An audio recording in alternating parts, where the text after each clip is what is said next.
My hands tensed on the steering wheel as I turned onto the familiar winding road that led to the Lambert estate. The gleaming mansion loomed ahead, a monument to old money and even older secrets. I'd sworn never to return here, yet here I was, driving up to the very place that represented everything I'd lost. "You okay, Dad?" Hazel's voice pulled me from my thoughts. At 16, she had her mother's high cheekbones, but thankfully my eyes, observant and steady. "I am fine, sweetheart." I was not. Coming back to the Lambert family reunion was like willingly walking into a snake pit. But I had my reasons. 5 years. 5 years since Natalie had shattered our marriage and the Lamberts had helped destroy what remained of my life. Now I was Liam Sullivan, divorced architect whose career had somehow survived the scandal. Returning with our daughter to face the family that had treated me like an unwelcome stain since the day I demarried into their precious dynasty. As we approached the ornate front gate with its pretentious L ironwork, Hazel suddenly grabbed my arm. "Dad, stop right here," she whispered, her eyes wide with alarm. "We see not go through the main entrance." I paused, confused. But I nodded. We turned away from the driveway, and that's when it happened. A sleek black Bentley came barreling through the gate at dangerous speed, exactly where we would have been standing. "Goodness," I muttered, pulling Hazel closer as the car screeched to a halt. The driver's door flew open and out stepped Preston Lambert, Natalie's younger brother. His face was flushed with what I recognized as his usual cocktail of arrogance and indulgence. "Well, if it is not the disgraced Sullivan," he slurred, stumbling slightly, "thought you'd sneak in the service entrance where you belong." Hazel's grip on my arm tightened, but I kept my expression neutral. "Hello, Preston? Still driving under the influence, I see. Some things never change." Preston's eyes narrowed. But before he could respond, another voice called out from behind us. "Liam, is that you?" I turned to see Vivian Lambert, Natalie's mother, approaching from the side garden. She looked as if she'd aged 20 years since I'd last seen her. Intriguing, the Lamberts spent a fortune keeping up appearances. "Mrs. Lambert." I nodded coldly. "You actually came." Her eyes darted nervously between Hazel and me. "Natalie was not sure you would." "I gave my word to Hazel," I said simply. "She wanted to see her cousins." What I did not say was that I had waited years for this invitation, for this precise moment when the Lamberts would open their gates to me again, never suspecting what I was bringing with me. "Grandmother, can Dad and I use the east entrance?" Hazel asked sweetly. "It's closer to where everyone's gathering." Vivian hesitated, then nodded. "Of course, dear." Her gaze lingered on me with unmistakable suspicion. "Liam, I trust you'll behave yourself." I smiled. "I always do, Mrs. Lambert." As we walked away, Hazel whispered, "Thank you for stopping, Dad. Preston always drives like that. Last time he nearly hit one of the gardeners." I looked down at my daughter, suddenly wondering what else she had observed over the years during her visits here without me. "How did you know he was coming?" "I did not," she admitted. "But Uncle Harvey's car is always parked by the main entrance and Preston always tries to clip it. He thinks it's funny." Smart girl. So much more observant than anyone gave her credit for. As we rounded the corner of the massive house, I caught my first glimpse of the reunion in full swing. Dozens of Lambert relatives mingled on the grand lawn, champagne flutes glinting in the afternoon sun. And there she was, Natalie, laughing with a group that included Dominic Vale, the man she had left me for. "Dad?" Hazel was watching me carefully. "Remember what you promised. No scenes." I squeezed her shoulder gently. "Do not worry, sweetheart. I'm not here to make a scene. I was here for something else entirely, something 5 years in the making." The Lambert family reunion buzzed with the privileged energy I remembered all too well. Old money strutted around in new clothes, discussing stock portfolios between gossip about who had work done. I stood at the periphery, nursing a scotch I had no intention of drinking. "Sullivan," a voice boomed from behind me. "Did not expect to see you breathing the rarefied air up here again." I turned to face Harvey Lambert, Natalie's father and the patriarch of this dynasty built on timber, real estate, and other people's misfortunes. At 73, he still carried himself with the arrogance of a man who never heard the word no. "Harvey," I replied, offering my hand. "Thank you for allowing me to attend." He hesitated before taking it, his grip unnecessarily firm. Did not have much choice. Natalie insisted it would be good for Hazel. His eyes narrowed. "Heard you redoing well these days. That modern art museum downtown, your design, was not it?" It was. I did not elaborate on how I'd clawed my way back from the professional abyss his family had pushed me into. Well, he said with practiced magnanimity, perhaps things worked out for the best. I smiled thinly. Perhaps they did. Over Harvey's shoulder, I spotted Dominic Vale approaching, Natalie at his side. They made a picture-perfect couple, both tall, blonde, and dripping with the easy confidence of people who never faced consequences. Liam, Natalie greeted me, her voice carrying that practiced warmth she used for awkward social situations. I am glad you could make it. Hazel's thrilled. I nodded. Would not miss it. Dominic extended his hand. Sullivan, good to see you. 10 years ago, when he'd been merely Natalie's college friend visiting for dinner, I'd shaken that same hand across my own dining table. Now I took it again, noting the monogrammed cufflinks, DVL. So he'd finally managed to legally become Dominic Vale Lambert. The merger was complete. How's the architectural world treating you? He asked, in the tone of someone inquiring about a hobby rather than a career. Beautifully, I replied. Just finished the Westlake Tower project. His smile flickered. The Westlake deal had been one he'd tried and failed to secure for his own development company. Congratulations, he managed. Lucky break. Luck had nothing to do with it, I said pleasantly. Natalie cleared her throat. Liam, I was hoping we could talk privately later about Hazel's college tours this fall. Of course, I agreed, though she seems to have her heart set on RISD. Rhode Island School of Design. About as far from the business schools the Lamberts traditionally attended as one could get. Natalie's perfect smile tightened. Yes. Well, we should discuss options. The Lambert Foundation has connections at Harvard and Yale that could, I am sure we'll figure it out, I interrupted smoothly. As the conversation drifted to meaningless pleasantries, I glanced around for Hazel, spotting her with her cousins by the pool. She caught my eye and gave a small thumbs up, our signal that everything was proceeding as planned. Nearby, I noticed Vivian Lambert deep in conversation with her sister, Beatrice, both of them shooting glances my way. I excused myself from Natalie and Dominic and made my way toward the bar, deliberately passing close enough to overhear. "Ca not believe she invited him," Beatrice was saying. "After what he tried to do to the family shoe," Vivian cautioned. Natalie insisted. "Something about showing Hazel they can be civil." "Civil?" After he nearly, Beatrice stopped abruptly as she noticed me. I nodded politely. "Ladies. Lovely party." Vivian's smile was glacial. "So glad you could come, Liam. Though I am surprised you wanted to." "Family is important," I said simply, walking away before they could respond. That evening, as the sunset painted the estate in deceptively warm hues, I found myself alone on the terrace, watching the Lambert dynasty in their natural habitat. The divorce had granted Natalie primary custody of Hazel, with me receiving generous visitation, a court's concession to the character assassination the Lamberts had orchestrated. They painted me as unstable, obsessive about my work, temperamental. The irony was that they made me become everything they falsely claimed I was. "Mr. Sullivan?" A soft voice interrupted my thoughts. I turned to find Eliza Perry, the Lamberts' longtime housekeeper, standing in the shadows of the terrace. "Mrs. Perry," I said warmly. "It's been a long time." "5 years," she nodded, her eyes darting around to ensure we were not observed. "I was not sure I should speak to you," but she hesitated. "Is everything all right?" "No," she said quietly. "And I think you should know something. About the night before you and Ms. Natalie separated." A chill ran down my spine. "I am listening." She leaned closer. "I was not supposed to be working that night, but Mr. Lambert called me in for an emergency. Said there had been an accident in the library.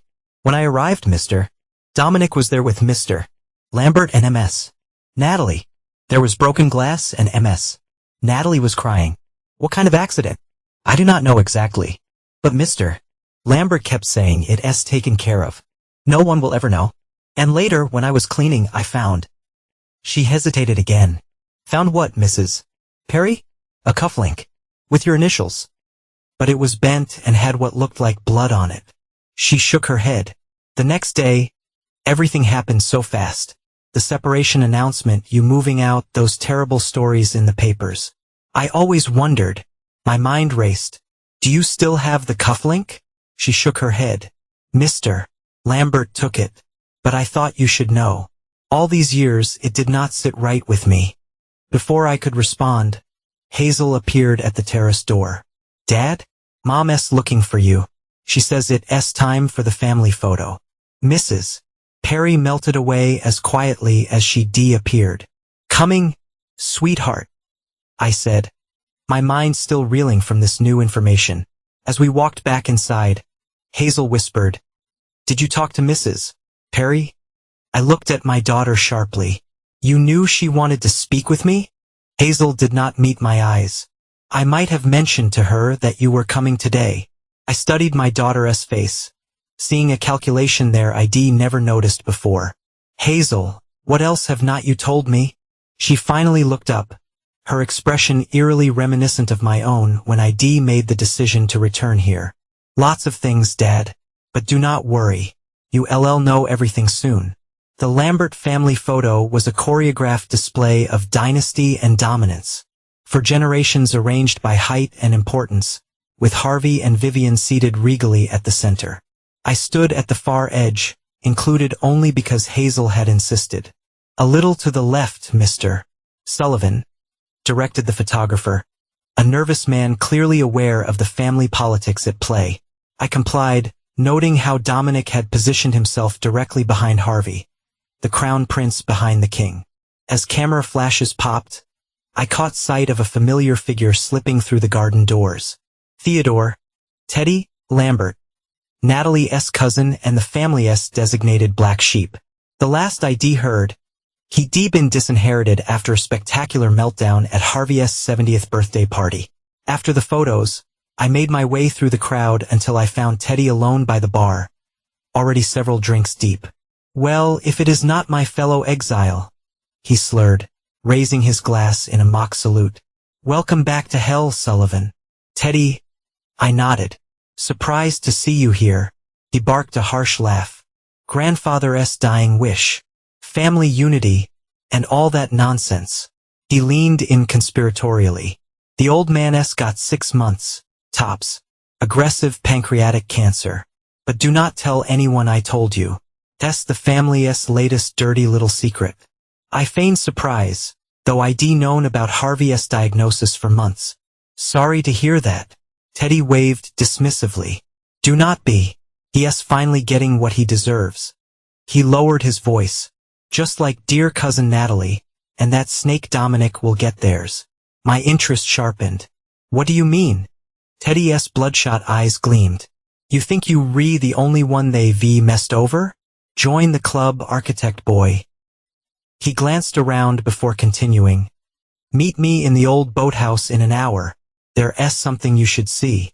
Before I could press him further, Natalie appeared, her smile tightening when she saw us together. "Teddy, I see you found Liam," she said coolly. "I hope you're not boring him with your conspiracy theories." "Just catching up with a fellow member of the Screwed by the Lambertus Club," Teddy replied cheerfully. "We rethinking of getting jackets made." Natalie's laugh was brittle. "Liam, can we have that talk now? About Hazel."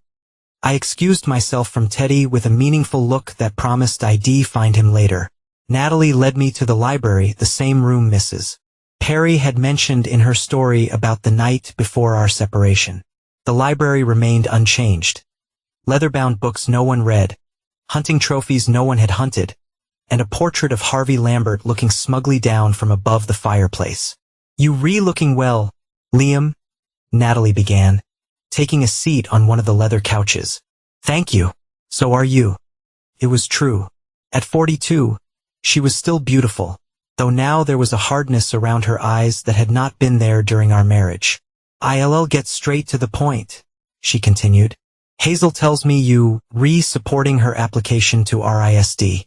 I am. She is talented. She's 17, Liam. She does not know what she wants. She has known she wanted to be an artist since she was 5. I countered. "Just because it does not fit the Lambert 5-year plan does not mean it's wrong." Natalie sighed. "This is not about the Lambert name. That's about practical choices. Art is a hobby, not a career. Like architecture." I raised an eyebrow. "That's different. You build things people need. Art is subjective." I studied her, wondering if she had any idea how much she sounded like her father. "Is that why you really wanted to talk to me? To convince me to discourage our daughter's dreams?" Natalie's expression shifted almost imperceptibly. "No, I wanted to clear the air between us." She hesitated. "It has been 5 years, Liam. Do not you think it's time we moved past what happened? Which part? I asked evenly. The part where you betrayed me with Dominic? Or the part where your family systematically destroyed my reputation and nearly ended my career? You know it was not like that, she insisted, her voice hardening. You were acting erratically. The things you were accusing us of were true, I finished for her. And now I have proof. The color drained from her face. What are you talking about? Before I could answer, the library door opened and Dominic walked in, his easy smile faltering when he saw the tension between us. Everything okay in here? He asked, placing a proprietary hand on Natalie's shoulder. Fine, she said quickly. Liam and I were just discussing Hazel's college plans. Dominic nodded, though his eyes remained wary. Harvey's looking for you. Something about the trust agreements he wants to go over while everyone's here. I'll be right there, she promised, waiting until he left before turning back to me. What proof, Liam? I smiled. Nothing that not wait until after the reunion. Enjoy your evening, Natalie. I left her sitting there, her composure finally cracked. Outside, I checked my watch, nearly time to meet Teddy at the boathouse. As I crossed the lawn, I spotted Hazel deep in conversation with her cousin Riley, Teddy's younger sister. They fell silent as I approached. Everything okay? I asked. Perfect, Hazel replied, with a smile that did not reach her eyes. Riley was just telling me about the trust agreements grandfather is distributing tomorrow. I raised an eyebrow. Riley, a sharp-eyed 20-year-old who'd always been friendly to me, nodded. He's restructuring everything before he gets worse. She lowered her voice. There's a special provision for Hazel. Mom says it's because grandfather feels guilty about what happened with you. I glanced at Hazel, who was studying her shoes with sudden interest. That's very generous of him. Dad, Hazel said suddenly. Are not you supposed to be meeting someone right now? I checked my watch again. You rewrite. If you excuse me, ladies. As I walked away, I heard Riley ask, does he know? And Hazel's response, not everything, not yet. The old boathouse sat at the edge of the Lambert property, partially hidden by willow trees. It had been Harvey's pride and joy once, a place where he stored vintage wooden boats and held poker games away from Vivian's disapproving eye. Now it looked neglected, the white paint peeling, the dock sagging. I found Teddy inside, slouched in an old chair, a bottle of whiskey between his feet. You came, he said, sounding genuinely surprised. Thought Natalie might have talked you out of it. I am not that easily swayed anymore, I replied, taking in the dusty interior, covered furniture, cobwebs, and the lingering smell of varnish and mildew. What did you want to show me? Teddy struggled to his feet and moved to an old cabinet. You ever wonder how Dominic went from being a middling real estate agent to Harvey's golden boy so quickly? I assumed being in a relationship with the boss's daughter helped. Teddy laughed. That was part of it, but not the whole story. He pulled out a thick folder and handed it to me. Take a look at these. Financial records from the Lambert Foundation from the year before you and Natalie split up. I opened the folder, scanning the documents inside: donation records, tax filings, investment reports. Nothing immediately suspicious. Keep going, Teddy urged. Look at the disbursements to Veiled Development. I flipped through until I found it. A series of massive payments to Dominic's company, far beyond what any legitimate contract would justify. What am I looking at? I asked, though I was beginning to understand. Money laundering, Teddy stated flatly. Harvey was cleaning cash through Dominic's company, and in return, Dominic got investment capital, connections, and eventually Natalie. How did you get these? I asked, still paging through the damning evidence. I worked for the foundation before my departure, Teddy explained. IV had these hidden for years, waiting for the right moment. And that moment is now? Why? Teddy's eyes hardened. Because Harvey's dying and he's rewriting all the trusts. Those of us who know too much are being cut out. He took a long pull from the whiskey bottle. I heard your firm is designing the new Lambert Foundation headquarters. This was news to me. Am I? That's the announcement. Harvey's planning for tomorrow's brunch. Some kind of olive branch to you, supposedly. But really it's just another way to keep you controlled. My mind raced. If what Teddy was saying was true and the documents certainly suggested it was, this changed everything. What do you want, Teddy? I asked directly. Same thing you do, he replied with a bitter smile. Justice.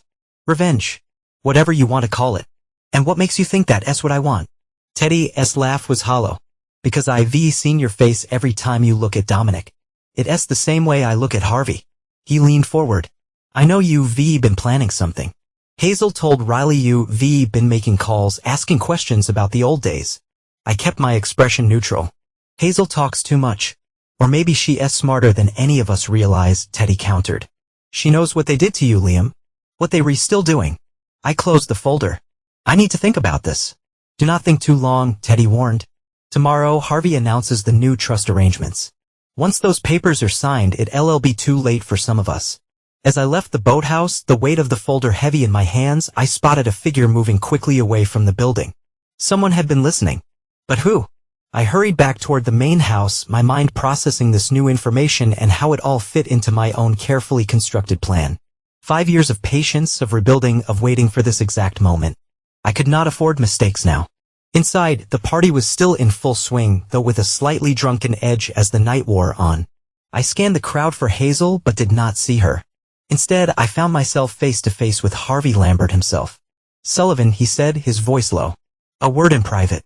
It was not a request.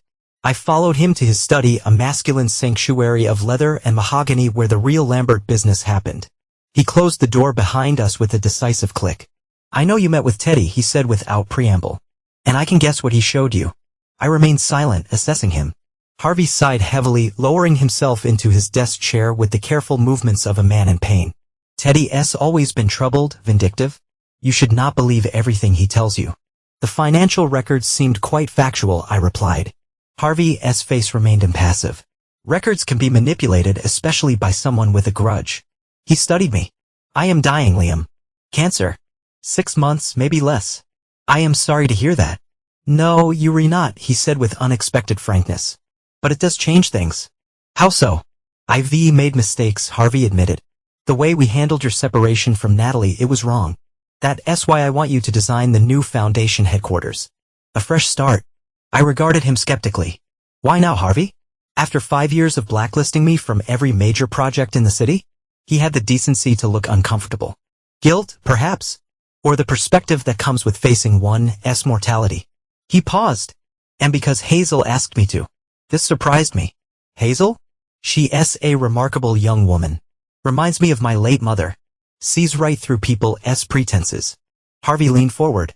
Whatever Teddy's planning, and he is planning something, make no mistake, do not get drawn into it. For Hazel's sake. I'll keep that in mind, I said noncommittally. Harvey nodded, seemingly satisfied. The announcement will be tomorrow at brunch. The commission is substantial, Liam. It could re-establish your place in the city's architecture scene completely. My place is already established, I reminded him. Despite your best efforts. A flash of the old Harvey, hard, calculating, crossed his face. Do not mistake an olive branch for weakness, Sullivan. I am still the head of this family. For now, I said quietly and left him to ponder what I meant by that. The morning of the Lambert family brunch dawned with ominous dark clouds gathering on the horizon. Appropriate, I thought as I knotted my tie in the guest room mirror. A storm was indeed coming, though not the meteorological kind. A soft knock at the door interrupted my thoughts. I opened it to find Hazel already dressed in a simple blue dress that deliberately avoided the Lambert preference for ostentatious display. Morning, Dad, she said, slipping into the room. Sleep well. Well enough, I lied. In truth, I'd spent most of the night reviewing the documents Teddy had given me, cross-referencing them with my own research from the past 5 years. The picture they painted was even worse than I'd suspected. Hazel perched on the edge of the bed. So, did you meet with Uncle Teddy last night? I raised an eyebrow. You seem very interested in my social calendar. She shrugged with practiced casualness. Just wondering. Hazel, I said, sitting beside her, what's going on? And do not tell me nothing. You've been orchestrating this weekend like a chess master, and I want to know why. She studied her hands. I found something about 3 years ago. I was not supposed to see it, but I did. What did you find? Letters between Mom and Dominic. From before you and Mom separated. She looked up, her eyes troubled. They were not just having an affair, Dad. They were planning something against you. My heart tightened. What kind of something? I do not know exactly. The letters were vague, but they kept mentioning the plan and how grandfather would help make sure you could not interfere. And there was something about evidence they needed to get rid of. Mrs. Perry's story about the broken glass and the bloody cufflink flashed through my mind. Why did not you tell me this before? I asked gently. Because I did not understand what it meant until recently, she admitted. And because I was afraid of what she hesitated of what you might do. Her gaze was direct now. I know you, Dad. Better than anyone. You do not forget and you do not forgive. Once I realized what they might have done to you. I was afraid of what you'd do back. She was right to be afraid. The plan I'd been cultivating these past 5 years was not about forgiveness. So why tell me now? I asked. Because grandfather is dying and he's changing all the trusts, and she hesitated, and because I found out what really happened the night before you and Mom separated. My pulse quickened. Tell me. Not yet, she said, standing abruptly. After brunch. After grandfather makes his announcement. I promise I'll tell you everything then. Hazel, trust me, Dad, she pleaded. I've been working on this for 3 years. Just a few more hours, okay? Before I could press further, another knock came at the door. This time it was Riley, looking flustered. Sorry to interrupt, she said. But Uncle Harvey wants to see Hazel right away. Something about the trust paperwork needing her signature before the brunch. Hazel gave me a significant look. I'll find you later, Dad. After they left, I finished dressing, my mind churning with this new information. Hazel had been investigating the Lamberts for years without my knowledge. What else had she discovered? And more importantly, how would it affect my own plans? The brunch was set up on the grand lawn, white tents erected against the threat of rain. Tables groaned with extravagant displays of food, and champagne flowed freely despite the early hour. The Lambert way, excess as a birthright. I spotted Natalie deep in conversation with Vivian, both of them repeatedly glancing toward Harvey, who sat like a king holding court at the head table. Dominic hovered nearby, playing the dutiful son-in-law with practiced charm. Their nervousness was obvious. Ready? Came a voice beside me. I turned to find Teddy, remarkably sober and clear-eyed. Look at them. Natalie keeps touching her pearls. She always does that when she's worried. He was right. It was a tell ID notice during our marriage, but had forgotten until now. What do they have to be nervous about? I asked. Harvey's about to announce a generous commission for me and distribute new trust funds to the family. Teddy's smile was thin. Is that what he told you? Interesting. He nodded toward the side of the tent where a group of unfamiliar men in suits stood talking quietly. See those guys? Lawyers. Not the regular Lambert legal team, either. New faces. Before he could elaborate, Harvey tapped his glass for attention and the gathered family members fell silent. Thank you all for coming, Harvey began, his voice weaker than yesterday but still commanding. As you know, family has always been my highest priority. The Lambert legacy is something I've protected and nurtured through good times and bad. Murmurs of agreement rippled through the crowd.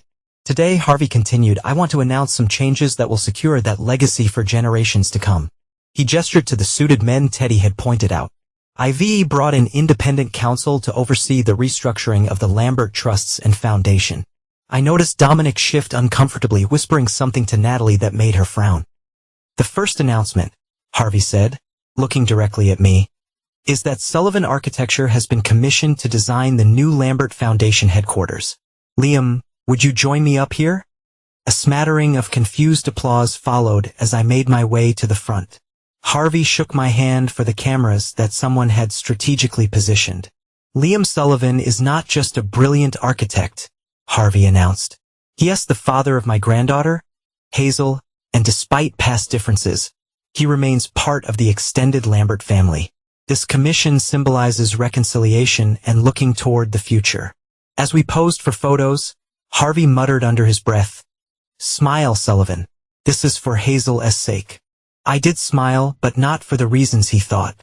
The second announcement, Harvey continued once I returned to my seat, concerns the restructuring of the family trusts. After much reflection, I've decided that transparency must be the cornerstone of our family's future. At this, Vivian's champagne glass actually slipped from her hand, shattering on the stone patio. Dominic had gone pale. To that end, Harvey pressed on, All financial transactions of the Lambert Foundation for the past 10 years will be independently audited, with results made available to all family members. The silence that followed was deafening. Then Dominic stepped forward. "Harvey," he said smoothly, "perhaps this is not the appropriate venue for such technical discussions. The family reunion should be about celebration, not business." Harvey's gaze hardened. "It's precisely the right venue, Dominic, because it affects everyone here." He turned back to the assembled family. "For too long, certain irregularities have been overlooked. That ends today." Natalie hurried to her father's side. "Dad, you re not well. We should continue this discussion when you re-feeling stronger." Harvey waved her off. "I am dying, Natalie, not senile. The lawyers have their instructions. The audit begins tomorrow." The tension under the tent was now thick enough to cut. I caught Teddy's eye across the crowd. He raised his water glass in a silent toast, his expression vindicated. "Finally," Harvey said, his voice growing weaker, "I want to speak directly to my granddaughter Hazel." All eyes turned to Hazel, who stood quietly beside Riley near the back. "Hazel, come here, child." She walked forward with graceful confidence, every inch her mother's daughter in appearance, but with a steadiness that was all her own, or perhaps all mine. "Hazel Lambert Sullivan," Harvey said fondly, taking her hand. "You've shown wisdom beyond your years. The special provision in your trust fund reflects my confidence in you and my desire to right certain wrongs of the past." The implication hung in the air. Whatever Harvey was giving Hazel was significant enough to warrant this public declaration. "Thank you, grandfather," Hazel said clearly. "The paperwork is prepared," Harvey continued. "We'll sign everything after brunch.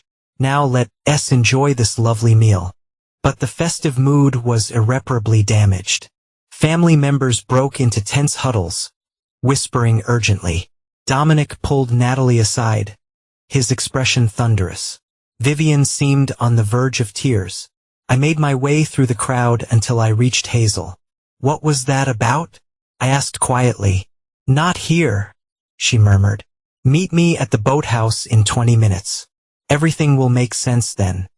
Before I could respond, Dominic approached us, his handsome face set in lines of concern.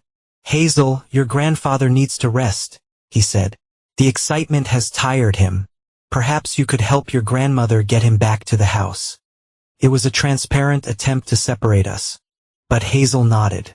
"Of course, Uncle Dominic." She gave me a meaningful look before walking away. Left alone with Dominic, I waited for whatever he had clearly come to say. "Sullivan," he began, dropping all pretense of friendliness. "What did you say to Harvey?" "Nothing he did not already know," I replied calmly. Dominic stepped closer, lowering his voice. "Listen to me carefully. Whatever game you replaying, it's dangerous. Not just for you, but for Hazel." "Is that a threat?" "It's a reality check. Harvey's mind is failing. These sudden changes, this talk of audits and transparency, it's the cancer affecting his judgment. Or maybe it's a dying man's attempt to clear his conscience," I suggested. Dominic's laugh was harsh. "Harvey Lambert does not have a conscience. You should know that better than anyone." He glanced around before continuing. 5 years ago, you walked away with your life and at least partial custody of your daughter. That was generous, considering the circumstances." "Generous," I echoed. "You and the Lamberts systematically destroyed my reputation, nearly ruined my career, and took my family. There was nothing generous about it." "You were asking dangerous questions," Dominic hissed, "getting too close to things that did not concern you. The separation was for your own good. And the fact that you ended up with my wife and access to the Lambert fortune was just a coincidental bonus." A muscle ticked in Dominic's jaw. "You know nothing, Sullivan." "I know about the money laundering through veiled development," I said quietly. "I know about the accident in the library the night before Natalie left me. And soon I'll know everything else." The color drained from his face. "You re-bluffing." "Am I?" "Wait for the audit and find out." I smiled coldly. "Now, if you'll excuse me, I have a meeting to keep." I left him standing there, visibly shaken. As I walked away from the tent toward the boathouse, the first raindrops began to fall, fat and heavy, like the universe itself was finally ready to weep for justice delayed. The rain intensified as I made my way to the boathouse, soaking through my suit jacket. By the time I reached the old structure, water was coursing down my face, my expensive shoes squelching in the mud. I did not care. After 5 years of calculated patience, I was finally about to get answers. I pushed open the weathered door to find not just Hazel waiting for me, but an unexpected gathering. Teddy, Riley, and to my surprise, Mrs. Perry. Dad, Hazel said, rising from her seat on an old bench. I am sorry for all the secrecy, but it was necessary. Necessary for what? I asked, wiping rain from my face. For justice, Riley said simply. Teddy stepped forward, more serious than I'd ever seen him. Sullivan, there's something you need to see before we explain everything. He handed me a sealed envelope. This was hidden in Harvey's private safe. I liberated it last night after our conversation. Inside was a single photograph, faded and creased from being handled. It showed Natalie, Dominic, and Harvey standing over what appeared to be a body on the library floor. My body. I was unconscious, blood pooling around my head. What the hell is this? I demanded, though I was beginning to understand. The night before your separation, Mrs. Perry said quietly. The accident in the library. Hazel took a deep breath. They drugged you, Dad. Put something in your drink during dinner. Then they staged it to look like you'd gotten drunk and fallen, hitting your head on the fireplace mantel. But I do not remember any of this, I said, still staring at the photograph. That was by design, Teddy explained. The drug they used, it was something Harvey had access to through his pharmaceutical investments. Causes temporary amnesia along with the sedative effect. Why? I asked, the question directed at no one in particular. Why go to such lengths? Because you discovered something, Riley said. Something about the Lambert Foundation's finances that could have sent Uncle Harvey to prison. I thought back to that final week of my marriage. I had been working late, reviewing some architectural plans for a Lambert Foundation project.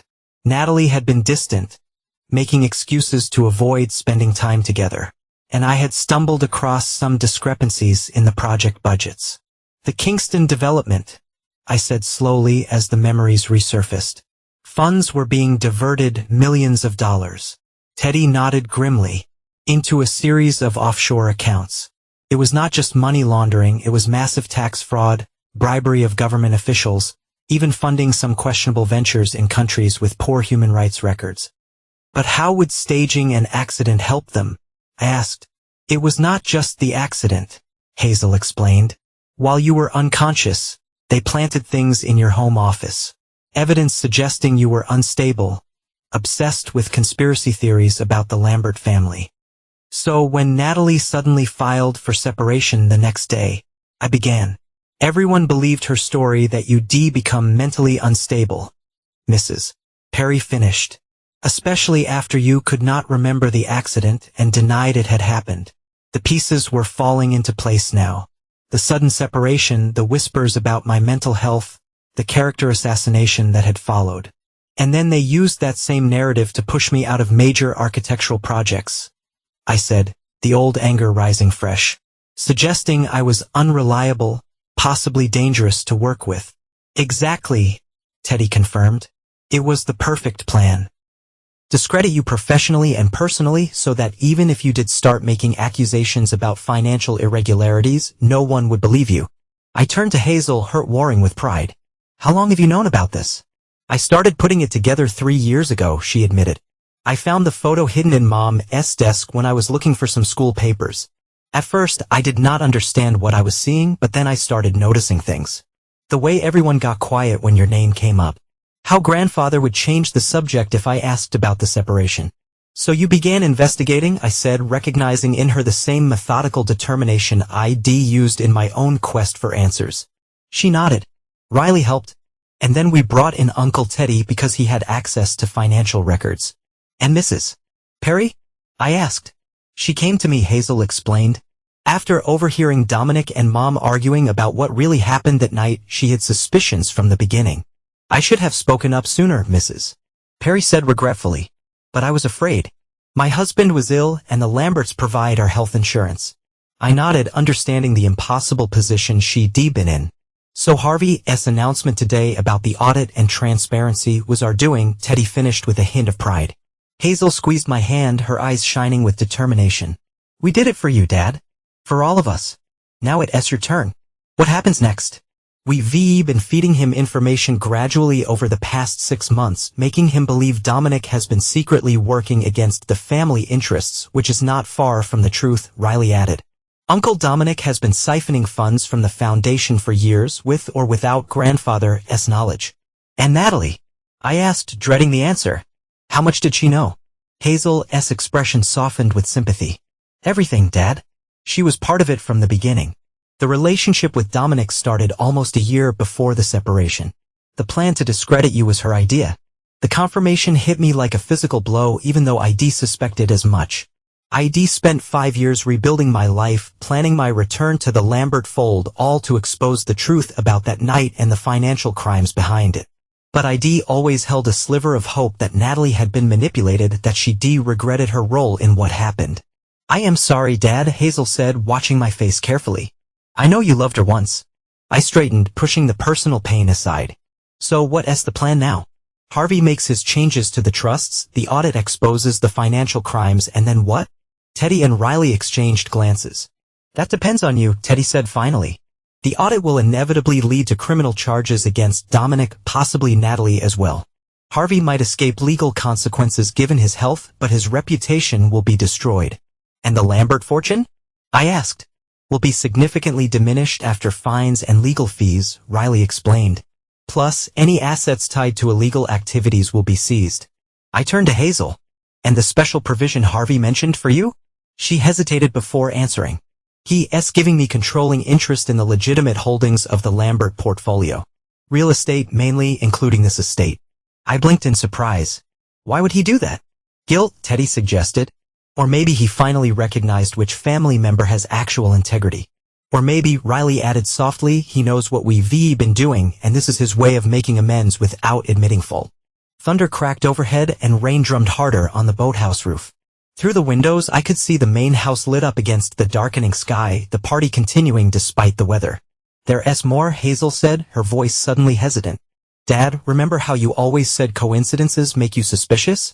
I nodded, a chill running down my spine that had nothing to do with my rain-soaked clothes. "The night before Mom left you, when they staged the accident, there was another accident here at the estate. A real one." She looked at Teddy for support. "My father," Teddy continued quietly. "Uncle Howard. Harvey's younger brother and my father. He supposedly fell down the stairs after having too much to drink. Died instantly." "I remember," I said slowly.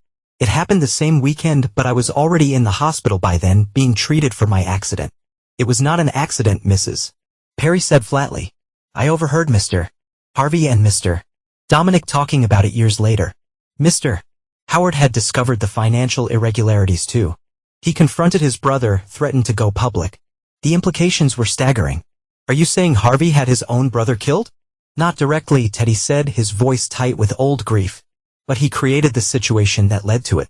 And Dominic. Dominic was there that night. He admitted it to Natalie during an argument I overheard last year." I looked at each of them in turn, these unexpected allies in my quest for justice. "What do you want from me?" "Your help," Hazel said simply.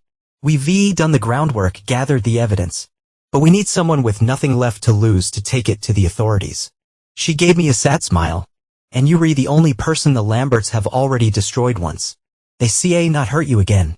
Little did she know that I'd spent the past 5 years preparing for exactly this moment. My own investigation had uncovered much of what they were telling me. But hearing it confirmed, having the photograph as evidence, this was better than I could have hoped for. "I need time to think," I said finally. Hazel nodded. "The trust signing is scheduled for 4 o'clock. We have until then to decide how to proceed." As if on cue, Riley's phone buzzed. She checked it, her expression turning grim. "It's Mom. They looking for all of us.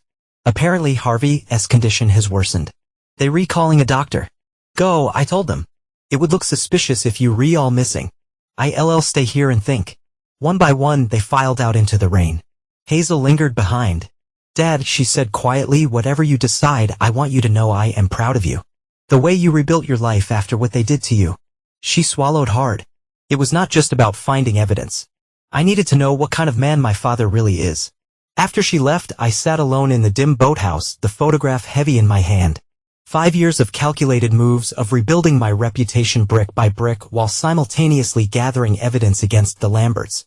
5 years of compartmentalizing my rage so I could be the father Hazel needed while plotting the destruction of her maternal family. And now it turned out she'd been doing the same thing, building her own case against them, seeking her own form of justice for what they'd done to me.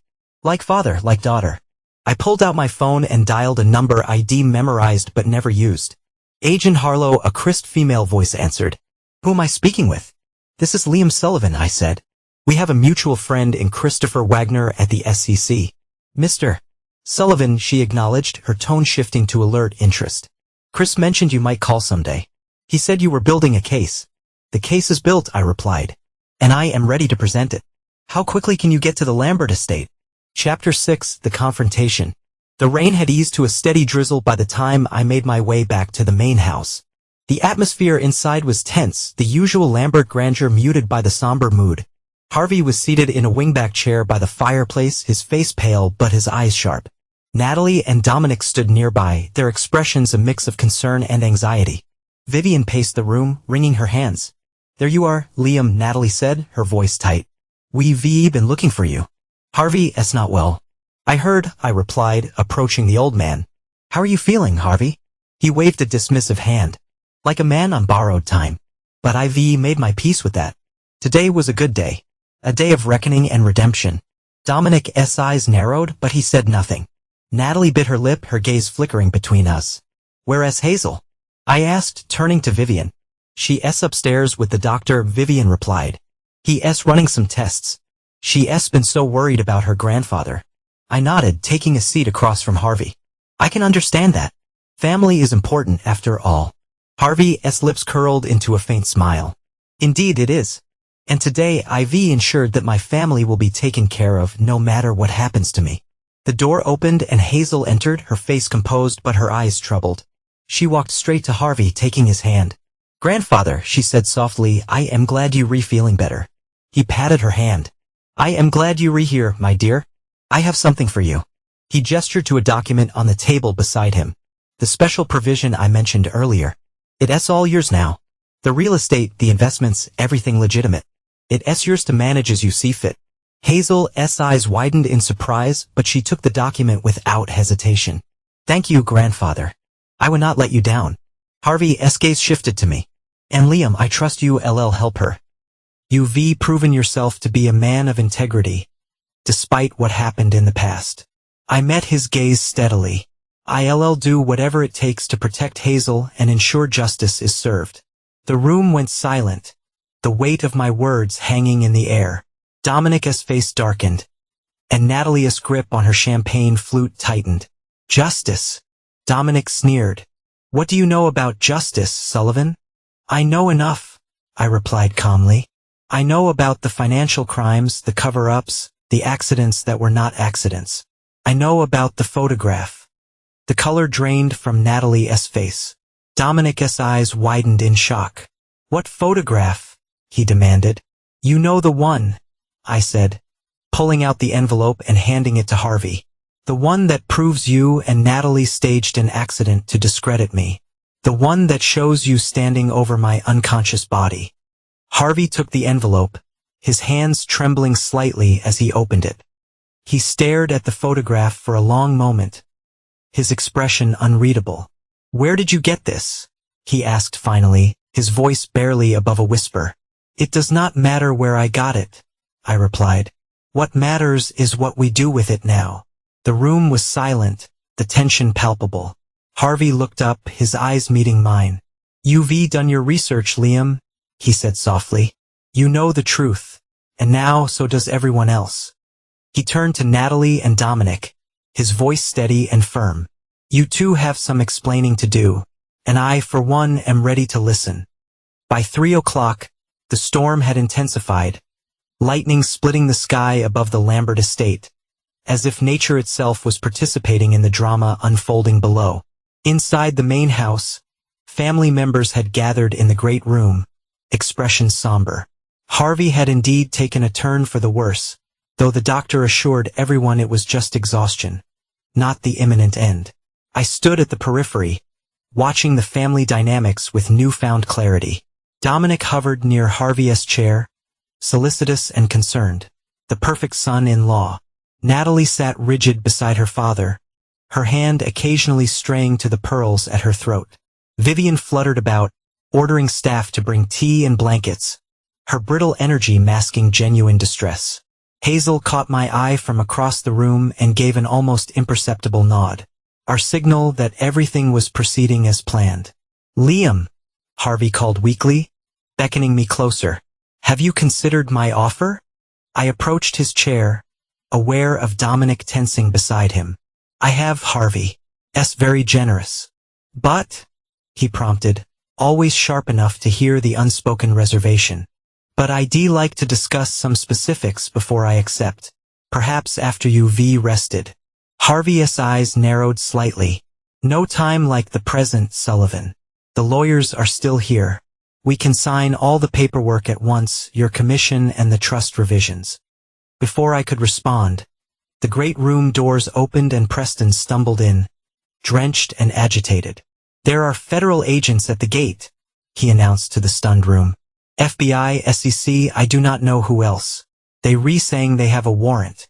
The reaction was immediate. Vivian gasped. Natalie went pale. Dominic's hand tightened visibly on the back of Harvey's chair. Harvey himself remained remarkably composed. "Let them in," he said after a moment. "Preston, tell security to grant them access." "Dad," Natalie protested, "you need to rest. We can handle whatever this is." Harvey's gaze hardened.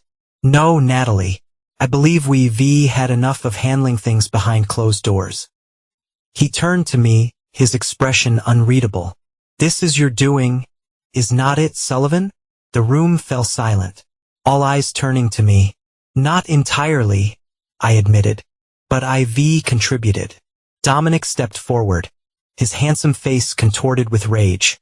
"You ungrateful fool. After everything Harvey has offered you, after everything you took from me." I corrected him calmly. "There's a difference." "What is he talking about?" Vivian demanded, looking between her husband and daughter. Harvey sighed heavily.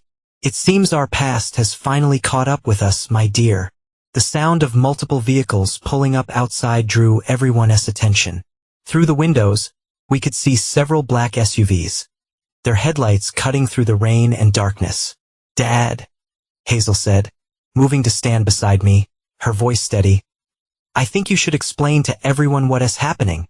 All eyes swiveled to her, surprise evident on most faces. The room tensed, perched on the edge of revelation as thunder rumbled overhead. Hazel, the quiet observer, the obedient granddaughter, suddenly taking center stage. "Hazel, honey," Natalie began in a placating tone. "This is complicated adult business. Why do not you—" "No, Mom," Hazel interrupted firmly. "This involves me too. It has from the beginning." I placed a supportive hand on my daughter's shoulder, immensely proud of her courage. "Hazel discovered the truth about what happened the night before you left me, Natalie," I said. "The staged accident, the drugging, all of it." Gasps and murmurs rippled through the assembled family members. "That's ridiculous," Natalie said, but her voice lacked conviction. "You fell, Liam. You were drinking." "We have the photograph," I cut in. "The one Harvey took as insurance. The three of you standing over my unconscious body." The color drained from Natalie's face. Dominic stepped forward, clearly calculating his next move. "Whatever you think you know, whatever evidence you think you have is currently being presented to federal agents," I finished for him. "Along with evidence of financial crimes spanning nearly a decade," Teddy added, stepping forward to stand beside Hazel and me. "Money laundering, tax evasion, bribery of government officials, and murder." This revelation sent a shock wave through the room. Even some of the Lambert relatives who had been looking at us with suspicion now turned questioning gazes toward Harvey. Howard's death was an accident, Harvey insisted, though his voice had weakened further. A tragic accident. Was my accident also tragic, Harvey? I asked quietly. Or was it conveniently timed to discredit me before I could expose what I'd found? The sound of the front door opening and firm footsteps in the hall silenced further discussion. Agent Harlow entered, flanked by several other agents. Her expression was professionally neutral despite the dramatic scene she'd walked into. "Harvey Lambert?" she asked, though she clearly knew who he was. Harvey straightened in his chair, summoning the dignity that had served him well through decades of business dealings. "I am Harvey Lambert. How can I help you, Agent?" "Harlow, FBI," she replied, producing a document. "This is a warrant to search these premises and seize financial records related to the Lambert Foundation and Vale Development Corporation." She turned slightly. "We also have a warrant for the arrest of Dominic Vale Lambert on charges of financial fraud, money laundering, and conspiracy." Dominic's face contorted with fury. "This is absurd. You see, not possibly. We have extensive evidence, Mr. Vale Lambert," Agent Harlow said calmly, "including testimony from multiple witnesses and detailed financial records going back 10 years. As agents moved to take Dominic into custody, Natalie finally broke her frozen stance, rushing to her father. "Dad, do something. Call the lawyers." Harvey looked suddenly every day of his 73 years, the fight draining from him as he watched his empire begin to crumble. "The lawyers see not help with this, Natalie. Mrs. Vale Lambert," Agent Harlow continued, turning to Natalie. "We'll need you to come with us as well for questioning regarding your involvement in these matters." Natalie looked genuinely shocked. "I am not involved in Dominic's business dealings." "Perhaps not directly," I interjected, unable to keep the bitterness from my voice. "But you were very involved in discrediting me when I discovered those dealings. The staged accident, the drugging, the character assassination that followed, all to protect the family fortune." Tears welled in Natalie's eyes.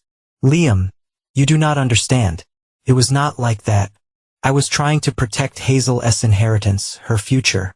By taking her away from me and poisoning the family against me," Hazel finished coldly. "Knowing a judge would believe the Lambert family over a supposedly unstable architect." The raw pain in my daughter's voice cut through me. All these years, I'd been focused on the professional damage, the financial setbacks, the personal humiliation. I had not fully considered how deeply the separation had wounded Hazel herself. "I think we've heard enough," Agent Harlow said professionally. "We'll sort out the details downtown." She nodded to her agents, who began leading Dominic and Natalie toward the door. Dominic, always calculating, turned to Harvey as he was being escorted out. "Harvey, you need to fix this. Use your connections, call in favors." But Harvey did not respond. He was looking at me with an expression I could not quite decipher. Part resignation, part grudging respect. "You orchestrated this well, Sullivan," he said quietly as the agents led Dominic and Natalie away. 5 years in the making, I suppose. 4 years, 11 months, and 17 days. I corrected him. "But who's counting?" A ghost of a smile flickered across his lips. "Always detail-oriented. That's what makes you a good architect. And it seems my granddaughter inherited that trait." "Mr. Lambert," Agent Harlow interrupted. "We'll need to ask you some questions as well." Harvey nodded wearily. "I assumed as much, though I doubt I'll live long enough to see the inside of a courtroom." "Dad?" Vivian protested weakly, but Harvey waved her off. "It's time for truth, Vivian. God knows we've had precious little of that in this family." He turned back to me. "What happens now, Sullivan? You've won. The Lambert name will be dragged through the mud. The fortune diminished, my daughter and son-in-law facing criminal charges. Is that enough revenge for you?" I considered the question carefully. "It's not about revenge, Harvey. It's about justice. For me, for Howard Lambert, for everyone your family has hurt over the years. And for Hazel," Harvey added, looking at his granddaughter with genuine affection. You did this for her too, did not you? To show her that the truth matters, that actions have consequences, even for people like us.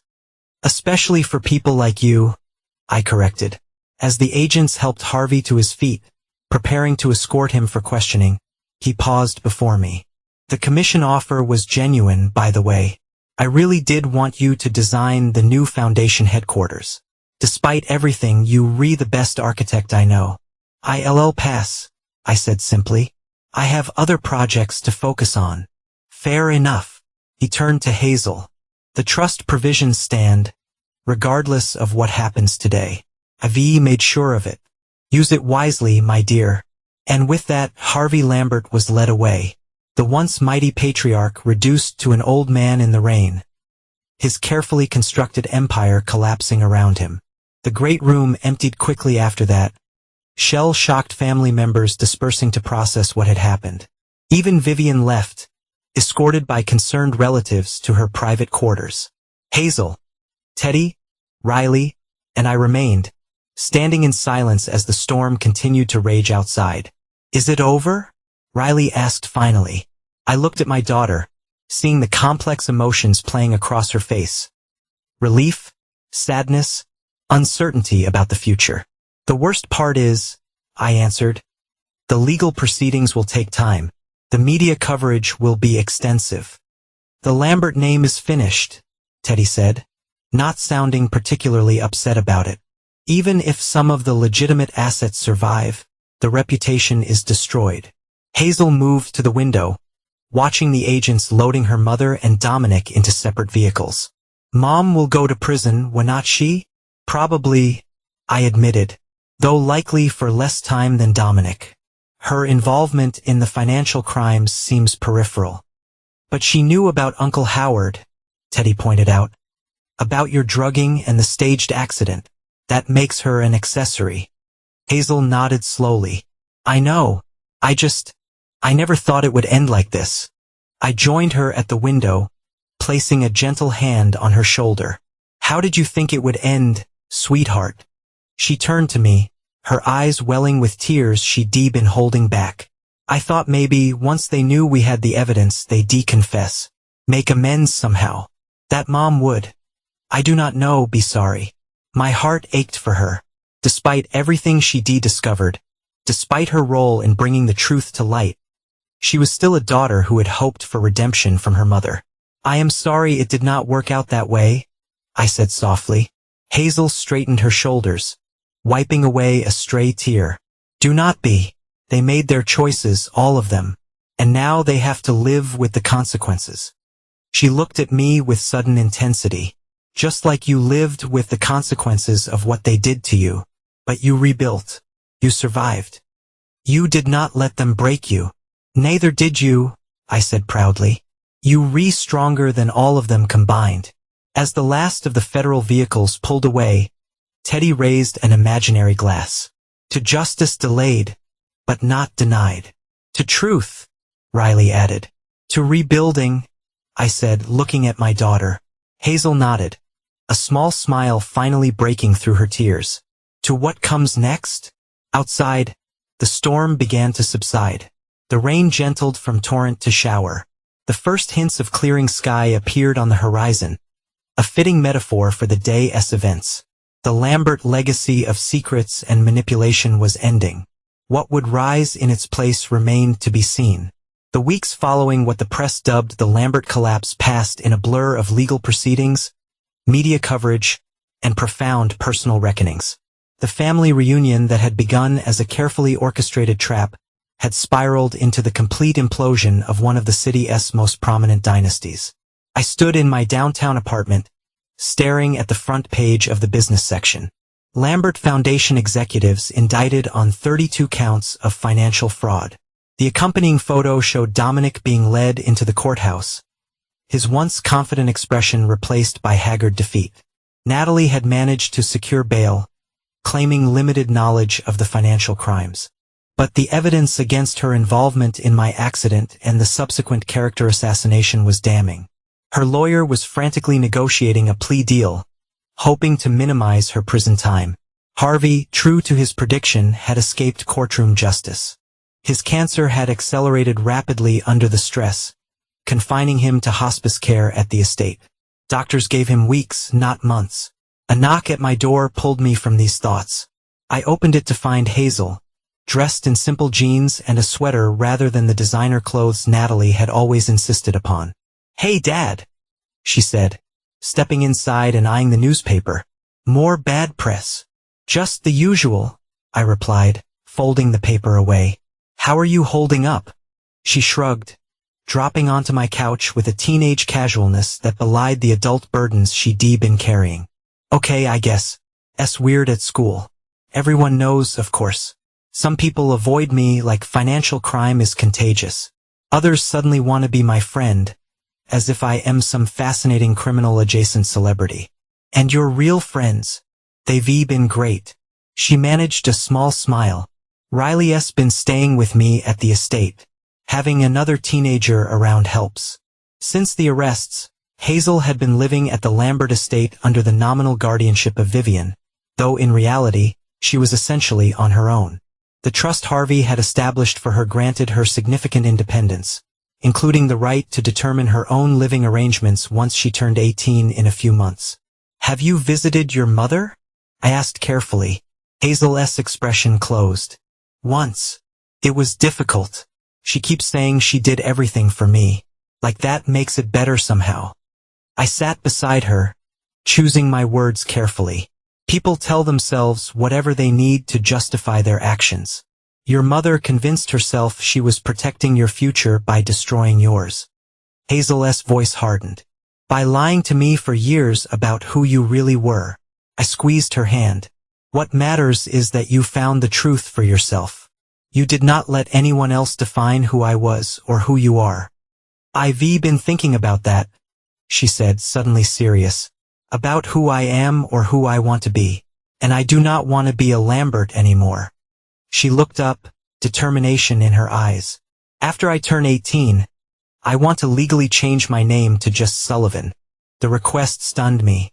Despite everything, I had not expected her to want to completely sever ties with her maternal lineage. "That's a big decision, Hazel. Are you sure?" "I've never been more sure of anything," she said firmly. "The Lambert name is toxic now anyway, but it's more than that. I'm your daughter, Dad. You the parent who taught me integrity, who showed me that you can rebuild after everything falls apart." She took a deep breath. "I do not want any connection to people who could do what they did to you." Pride and sorrow mingled in my chest. Pride in the strong, principled young woman my daughter had become. Sorrow that her journey to this point had been so painful. "If that's what you want, I'll support you," I promised. "But do not rush into it. Give yourself time to process everything." She nodded, then switched topics with teenage abruptness. "Grandfather's asking to see you." I stiffened. "Harvey?" "What?" She hesitated. "He would not say exactly. Just that he needs to speak with you before." She left the sentence unfinished. "I have no interest in giving Harvey Lambert deathbed absolution," I said flatly. "I do not think that's what he wants," Hazel replied. "He specifically said it was about Uncle Howard, and about the night of your accident." That caught my attention. Despite all the evidence we uncovered, the exact details of Howard Lambert's death remained murky. If Harvey was finally willing to clarify his role in his brother's demise, it could provide Teddy and Riley with the closure they desperately needed. "When does he want to see me?" "Today, if possible. The doctors say he's fading fast." I sighed, weighing my options. Part of me, the part that had nurtured revenge for nearly 5 years, wanted to deny Harvey this final request. Let him die with his secrets intact, without the relief of confession. But another part, the part that had raised Hazel to value truth above all else, knew I would be a hypocrite to refuse. "I'll go this afternoon," I decided. Hazel's relief was visible. "Thank you. I know it's asking a lot." "Not for you," I assured her. "Never for you." Later that day, I found myself driving up the now familiar winding road to the Lambert estate. The property had lost its intimidating grandeur in recent weeks, becoming instead a symbol of collapse. Its manicured grounds were neglected as staff members departed the sinking ship. Mrs. Perry met me at the door, her expression solemn. Thank you for coming, Mr. Sullivan. He*s in the master suite upstairs. The nurse is with him, but she'll step out when you arrive. The house felt cavernous and empty as I climbed the grand staircase. Vivian was reportedly staying with her sister in Connecticut, unable to face the daily reminders of her family's disgrace. Most of the household staff had been let go, unable to be paid as the family assets were frozen pending investigation. I knocked softly on the half-open door of the master suite. Come in, called the weak voice, barely recognizable as Harvey Lambert's. The man who had once dominated every room he entered now seemed shrunken against the pillows of his massive bed. Tubes connected him to various medical equipment, and his skin had the gray pallor of approaching death. The nurse, a practical-looking woman in her 50s, nodded to me. 15 minutes, no more. He needs to rest. After she left, I approached the bed but remained standing, unwilling to create even the illusion of intimacy with this man. Sullivan, Harvey acknowledged, his voice thin but still carrying that note of command. You came. Hazel said you had something to tell me about Howard and the night of my accident, I replied without preamble. I am here to listen, not to forgive. Harvey managed a weak smile. Direct as always. It's a quality I should have appreciated more. He gestured feebly to a chair. Sit, please. What I have to say will take a few minutes, and I'd rather not strain to look up at you. Reluctantly, I took the seat, maintaining a careful distance from the bed. Howard discovered the money laundering operation in 2017, Harvey began without preamble. He confronted me privately at first, urged me to stop, to make amends, to come clean. A rattling cough interrupted him. I refused, of course. Too much at stake. Too many powerful people involved.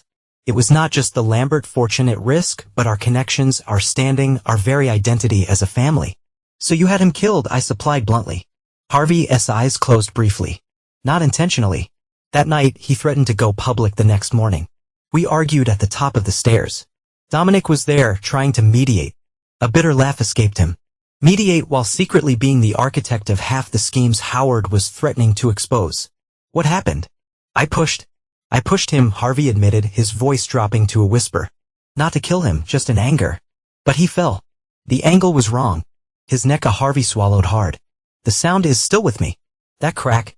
I remained silent, letting the confession hang in the air between us. Dominic took control immediately, Harvey continued. Said we needed to make it look like an accident. Suggested we stage it as a drunken fall. Howard did like his scotch. So it was plausible. He looked at me directly now. What I did not know then was that Dominic had already been planning how to deal with you. Me, I echoed. You'd been reviewing the Kingston development budgets. Asking questions. Getting too close to figuring out what we were doing. Harvey's breathing had become more labored. After Howard, Dominic was paranoid about another threat. But he did not want another accident so soon. Too suspicious. So instead, they drugged you and staged a different kind of accident. I see, I said, the pieces finally coming together completely. To discredit me rather than eliminate me. Harvey nodded weakly. It was Natalie's idea, actually. She knew about the Kingston discrepancies. Knew you were close to figuring it out. She and Dominic had been, he hesitated. Having an affair, I finished for him. I know. More than that. Partners. She brought him into the family business. Pushed for him to have increasing control over foundation matters. Harvey's face twisted with something like regret. I let it happen.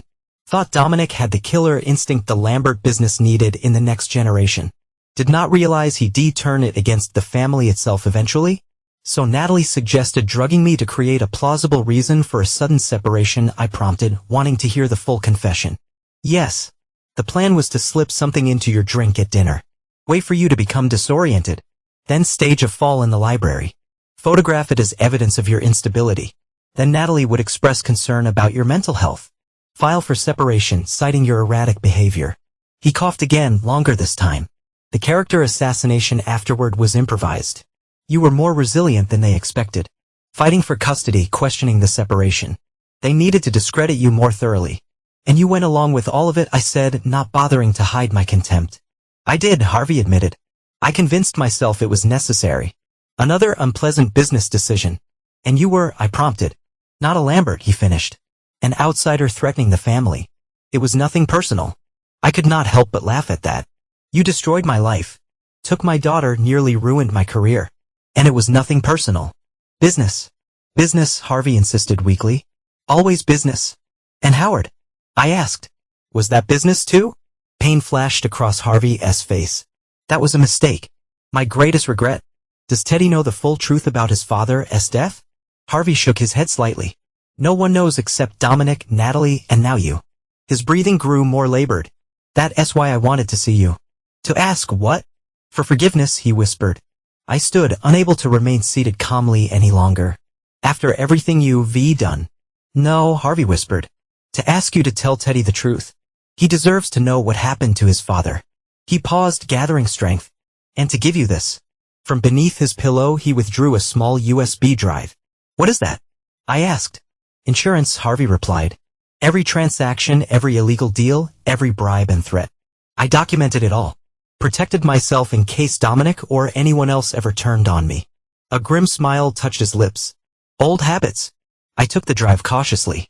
Why give this to me? Because you're the only one who might use it justly, Harvey answered, surprising me. Not to profit or to protect, but to ensure the full truth comes out. He coughed again, this time bringing up flecks of blood that the nurse had warned might happen. And because you Hazel's father. She trusts you, respects you, despite everything we did to poison her against you. She found her own way to the truth. I said, pocketing the drive, she's smarter than all of us. Yes, Harvey agreed, a hint of genuine pride in his voice. A true Lambert in that regard.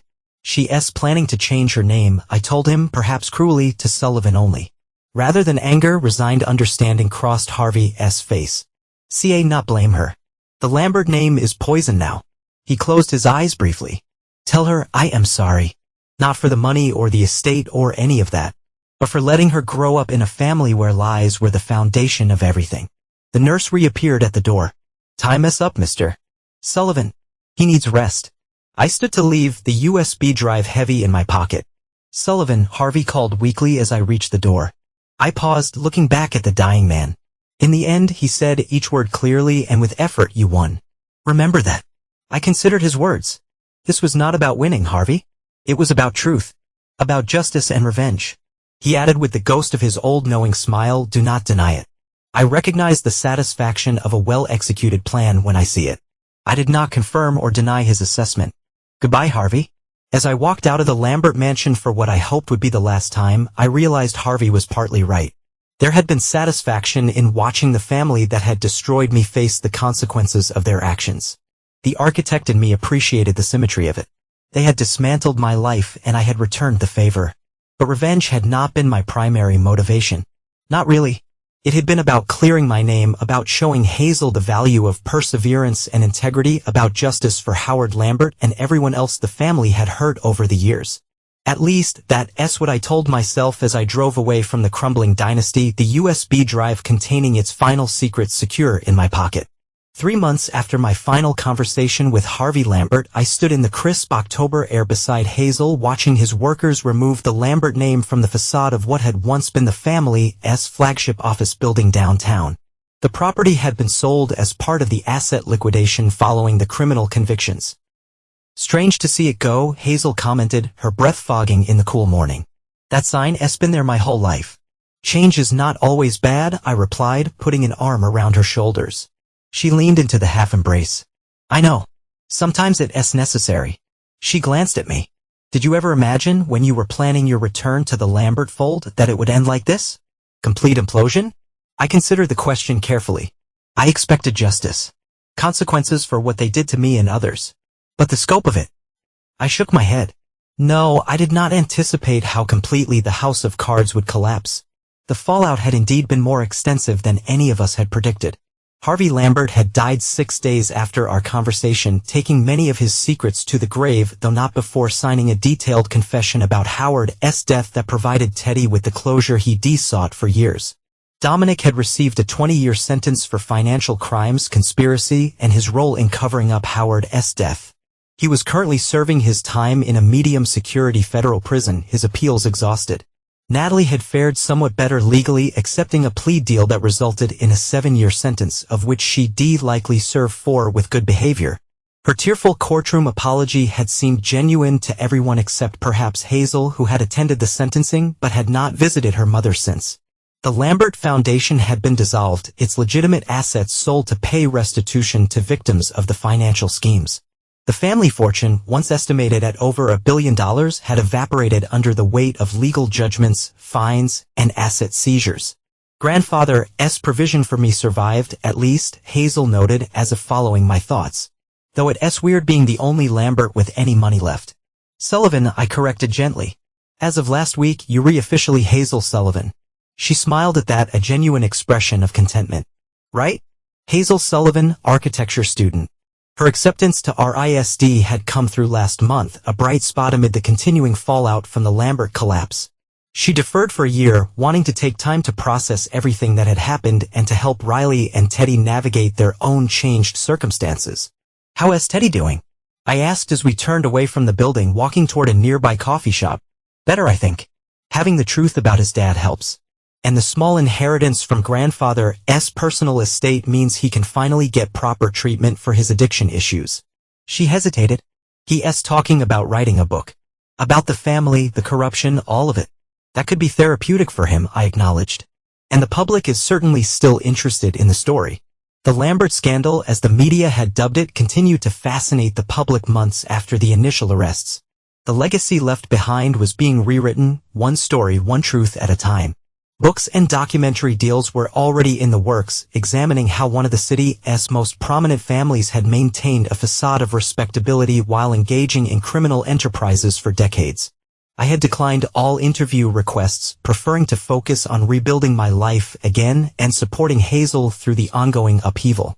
The USB drive Harvey had given me had been turned over to federal prosecutors, ensuring that no aspect of the family's crimes remained hidden. Here's something wild, Hazel said as we settled at a table with our coffees. Mom wrote me a letter from prison. She wants to see me. I kept my expression neutral. How do you feel about that? Hazel traced the rim of her cup thoughtfully. Conflicted. Part of me never wants to see her again. But another part I do not know. She is still my mother. You do not have to decide right away, I reminded her. Or ever if that is what you choose. No one would blame you for cutting ties completely. Would you? She asked suddenly. Blame me, I mean. If I eventually decided to have some kind of relationship with her? The question caught me off guard. No, Hazel, that is your decision, not mine. I would never presume to dictate your relationship with your mother. Even after everything she did to you. I chose my words carefully. I would not forgive what Natalie did. The betrayal, the lies, using our daughter as a pawn in her schemes, those are unforgivable to me. But my feelings do not have to dictate yours. You're allowed to have your own journey with this. Hazel nodded slowly. Thanks for saying that. It helps. She took a sip of her coffee, then smiled. Oh, I almost forgot to tell you. Vivian is selling the estate. This was surprising news.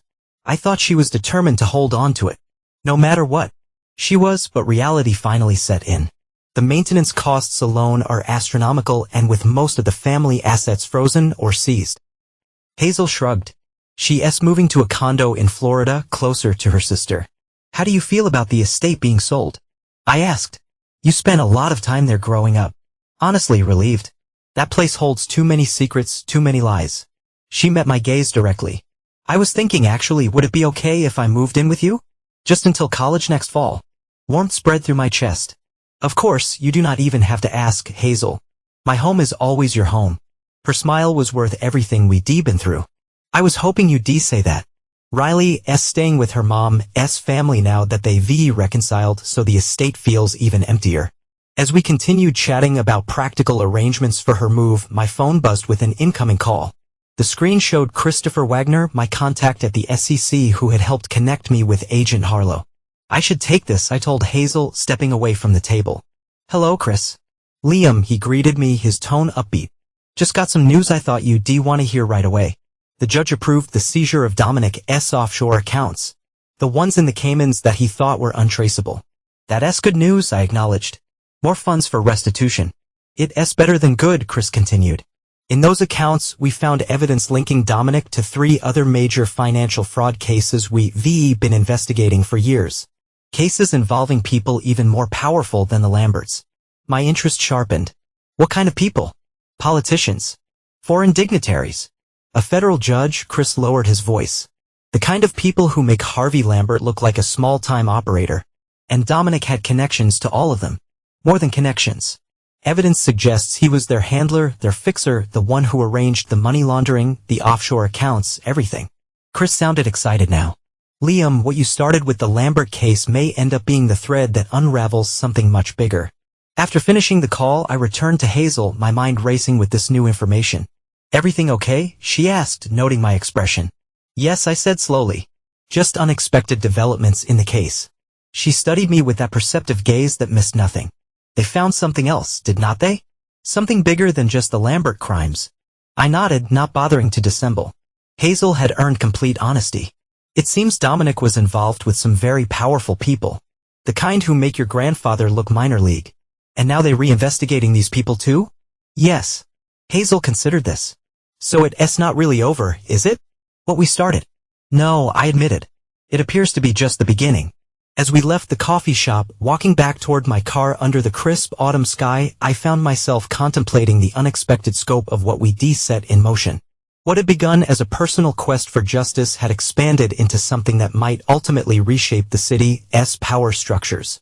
Dad, Hazel said after we walked in silence for a while, are you okay with this? With it becoming something bigger than just revenge? I considered her question carefully. I did not start this for revenge, Hazel. Not entirely. I wanted justice, yes, but also truth. Clear boundaries between right and wrong. I looked at my remarkable daughter. I wanted to show you that no one is above consequences, no matter how wealthy or powerful. Mission accomplished, she said with a small smile. And then some. As we reached the car, I spotted a familiar figure waiting nearby, Agent Harlow, her expression professionally composed as always. Mr. Sullivan, she greeted me. M.S. Sullivan, she added, acknowledging Hazel's new legal name with a nod that suggested she kept track of such details. I was hoping to catch you both. Chris Wagner just called. I told her he mentioned new developments with Dominic's offshore accounts. That's part of why I am here, she confirmed. The investigation has expanded significantly. She paused, glancing between Hazel and me before continuing. We've identified at least 7 high-profile individuals connected to Vale Lambert's operations, but we've hit some resistance. Meaning? I prompted. Meaning powerful people are trying to shut down our investigation, she said bluntly. People who do not want certain stones turned over. What does that have to do with us? Hazel asked. We've already given our testimonies, turned over all the evidence. Agent Harlow's gaze was steady. We need someone who understands how these networks operate. Someone who's proven they can unravel complex schemes designed by the wealthy to hide their tracks. She looked directly at me. Mr. Sullivan, the FBI would like to bring you on as a special consultant for this expanded investigation. The request took me completely by surprise. I am an architect, Agent Harlow, not a financial investigator. You're also the man who spent 5 years meticulously building a case that brought down one of the city's most untouchable families, she countered. You have insights we need. I glanced at Hazel, finding her watching me intently. You should do it, Dad, she said quietly. Finish what we started. I turned back to Agent Harlow. I'll need to think about it. This was not what I planned. She nodded, understanding. Of course. But do not think too long. As I said, there's resistance. The window for action may close quickly. She handed me her card. Call me when you decide. After she departed, Hazel and I stood in silence for a moment. What are you thinking? She finally asked. I sighed, the weight of decision heavy on my shoulders. I am thinking that I spent 5 years focused on the Lamberts, on clearing my name, on justice for what they did to me. I was not looking to start a career taking down corrupt, powerful people. But she prompted, hearing the unspoken reservation in my voice. But if what Chris and Agent Harlow are saying is true, there are people even more dangerous than the Lamberts who've been operating with impunity. People who hurt others and never face consequences. Hazel nodded slowly. And you have a chance to change that. As we got into the car, the question hung between us. Was I satisfied with the justice I'd achieved for myself and Howard Lambert? Or was I willing to expand my focus, to use what I'd learned during my quest for personal vindication to help others who had been wronged by the powerful? The architect in me recognized the symmetry of it. I had rebuilt my own life from the ruins the Lamberts had left. Perhaps now I could help rebuild a system that had allowed such corruption to flourish unchecked for too long. Whatever you decide, Hazel said as we pulled away from the curb, I am with you, Dad. In that moment, I knew what my answer would be. Not for revenge anymore, but for something larger. Something that might, in some small way, help make a better world for my daughter to inherit. 1 year later, the courtroom fell silent as the judge entered. I sat in the gallery beside Hazel, both of us dressed formally for the occasion. This was the culmination of a year's work, the sentencing hearing for Senator William Pearson, the highest profile figure to fall in what the media now called the dominant conspiracy. My role as special consultant to the FBI's Financial Crimes Task Force had expanded far beyond what I'd initially imagined. What began as offering insights into Dominic's methods had evolved into a full partnership with Agent Harlow's team. My architectural training proved unexpectedly valuable in mapping the complex structures of corruption we were dismantling. "All rise," called the bailiff as Judge Martinez took her seat. Pearson stood at the defense table, his once commanding presence diminished by months of legal proceedings. Behind him sat his wife and adult children, their expressions a mixture of anger and resignation. As the judge began to speak, I felt Hazel slip her hand into mine, a silent gesture of support. At 19, my daughter had matured into a poised young woman whose experiences had given her wisdom beyond her years. Her first year at RISD had been successful, her talent for design flourishing in an environment that valued creativity over conformity. "Senator Pearson," Judge Martinez began, her voice firm, "you have been found guilty of 27 counts of bribery, money laundering, tax evasion, and conspiracy to obstruct justice. These are not merely crimes against the tax code or administrative regulations. They are betrayals of the public trust." I glanced across the courtroom to where Agent Harlow sat with the prosecution team. She gave me a slight nod of acknowledgement. We both knew how hard-won this moment had been. Pearson was just the latest in a series of powerful figures to face justice as a result of our investigation. 2 federal judges, a state governor, several corporate executives, and a handful of international businessmen had already been convicted or had accepted plea deals. Each case had revealed new connections, new schemes, new abuses of power. "I hereby sentence you to 12 years in federal prison," Judge Martinez concluded, bringing my attention back to the proceedings. "Additionally, you will pay restitution in the amount of $23 million to the victims of your schemes." A murmur ran through the courtroom. The sentence was harsh by the standards of white-collar crime, a clear message that the era of gentle wrist slaps for the wealthy and connected was ending. As we filed out of the courtroom after the proceedings concluded, reporters clustered around the steps, hungry for comments.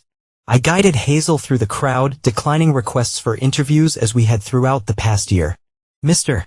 Sullivan," one persistent reporter broke through the line of federal marshals. "Do you consider today's sentence justice for what the Lamberts did to you?" I paused, struck by how the question framed everything through the lens of personal revenge, as if all that had followed was merely an extension of my quest against one family. "This is not about the Lamberts," I said finally. "Or about me. It's about holding powerful people accountable regardless of their wealth or connections. No one should be above the law." The reporter pressed on. "But you must feel vindicated seeing the system work after what you experienced." Hazel stepped forward. "My father rebuilt his life after what the Lamberts did to him," she said clearly. "And now he is helping rebuild a justice system that works for everyone, not just the privileged few. That's not vindication, it's transformation." Pride swelled in my chest at her words. Even after a year of such moments, Hazel's insight and strength continued to amaze me. Later that evening, I sat in my home office reviewing files for the next case on our docket, a network of real estate developers involved in a complex scheme of bribes and kickbacks. Hazel knocked on the open door, dressed casually now in jeans in an oversized RISD sweatshirt. "Still working?" she asked, leaning against the door frame. "Just finishing up," I replied, closing the folder. "Did you reach Riley?" Hazel nodded. "She saw the sentencing on the news. Said to tell you congratulations." She entered the room, taking a seat across from my desk. She also mentioned that Teddy's book has a publisher. It'll be out next spring. "Good for him," I said sincerely. Teddy Lambert had transformed himself over the past year, using his insider knowledge of the family's corruption to become a vocal advocate for financial regulatory reform. His forthcoming memoir promised to be both a personal redemption story and a scathing expose of privilege run amok. "Mom called, too," Hazel added carefully. This was less unexpected than it would have been a year ago. After months of refusing contact, Hazel had finally agreed to visit Natalie in prison 6 months earlier. Their relationship remained complicated. Hazel was unwilling to forgive completely, but also unwilling to sever ties entirely. "How is she?" I asked neutrally. "Doing okay. Teaching a GED class for other inmates now." Hazel hesitated. She asked about you, actually. Wanted to know if you were happy. The question gave me pause. Was I happy? The past year had been intense. My days were filled with work that was meaningful but often draining. The corruption we uncovered, the lives destroyed by greed and power, it could be disheartening. Yet there was satisfaction in knowing we were making a difference. And there was joy in watching Hazel flourish, in sharing a home with her when she was not at school, and in rebuilding our relationship after the years partially lost to the Lambert schemes. I am content, I answered honestly. Not the way I expected to be using my skills, but the work matters. Hazel studied me thoughtfully. You never did forgive her, did you? Mom, no, I admitted. Some betrayals go too deep for forgiveness. What about grandfather? Or Dominic? Did you forgive them before they died? Harvey had passed away a year ago, taking many of his secrets to the grave. Dominic, surprisingly, had died just 3 months earlier, an apparent suicide in his prison cell after learning of the expanded investigation into his network of corruption. No, I said again. I did not forgive them either. Does that make it harder? She asked. Carrying that with you? I considered her question carefully. There's a difference between forgiveness and moving forward. I do not need to forgive what they did to find purpose and meaning in my life now. I looked at my remarkable daughter. You taught me that, actually. Me? The way you handled everything. You did not let bitterness consume you, but you also did not pretend what happened was not wrong. I smiled slightly. You found a way to acknowledge the harm without letting it define you. Hazel was quiet for a moment. I have a confession, she said finally. When I first found out what they did to you, I planned my own revenge before I ever brought you back into it. This surprised me. What kind of revenge? Nothing as sophisticated as what you came up with, she admitted with a small smile. Teenage stuff, mostly exposing their secrets at a family gathering, making a scene, public humiliation. What changed? I realized it would not really fix anything, she said thoughtfully. And then I started thinking about what you would do, not the you they had described to me all those years, but the real you, the one I remembered from before the separation and the one I got to know during our visits. And what did you think I would do? I asked, genuinely curious. Something methodical, something just. Something that would make things right, not just punish the guilty. She looked at me directly. I decided to be more like you. The simple statement touched me deeply. I am honored you thought that way, I said softly. Though I am not sure I deserve such faith. You do, she insisted. Look at what you've built from the ruins they left you in. Not just your career, but this new path helping others get justice against people who thought they were untouchable. Her words made me reflect on the journey that had brought us here. From the broken architect determined to reclaim his reputation to the special consultant helping dismantle networks of corruption that had once seemed untouchable. I never expected this path, I admitted. When I planned my return to the Lambert family reunion, all I wanted was to expose what they had done to me, to clear my name and make them pay. I gazed at the wall of my office where newspaper clippings chronicled the fall of not just the Lamberts, but a dozen other powerful figures we helped bring to justice over the past year. Now I understand that what they did to me was not unique. It was just one example of how the powerful protect themselves and destroy anyone who threatens their position. I turned back to Hazel. What started as personal has become something larger. Something better, she suggested. Different, I corrected. I do not regret what I did to the Lamberts. I do not lose sleep over Harvey dying without my forgiveness or Dominic ending his life in that prison cell. They earned every consequence they faced. Hazel studied me, her expression thoughtful. The reporter today asked if you felt vindicated. You did not really answer. Because vindication is not quite the right word, I explained. Vindication suggests I needed external validation, that I required the world to acknowledge I was wronged. I shook my head. I always knew the truth. What I needed was justice. And that's what I got. My phone buzzed with a text from Agent Harlow. Next briefing tomorrow, 9 a.m. New evidence on the Wilson case. This one's bigger than we thought. Hazel noticed my expression. Another case? Always another case, I confirmed. The work never really ends. She stood, stretching. I should let you rest then. I promised Riley I'd video call her tonight anyway. At the door, she paused. Oh, I almost forgot. I got an interesting call from Mrs. Perry today. How is she? Good. The foundation we set up for former Lambert employees has helped her secure a nice retirement. Hazel hesitated. She mentioned that Vivian is trying to make contact with me. Apparently, she's been sober for 6 months and wants to reconnect with family. How do you feel about that?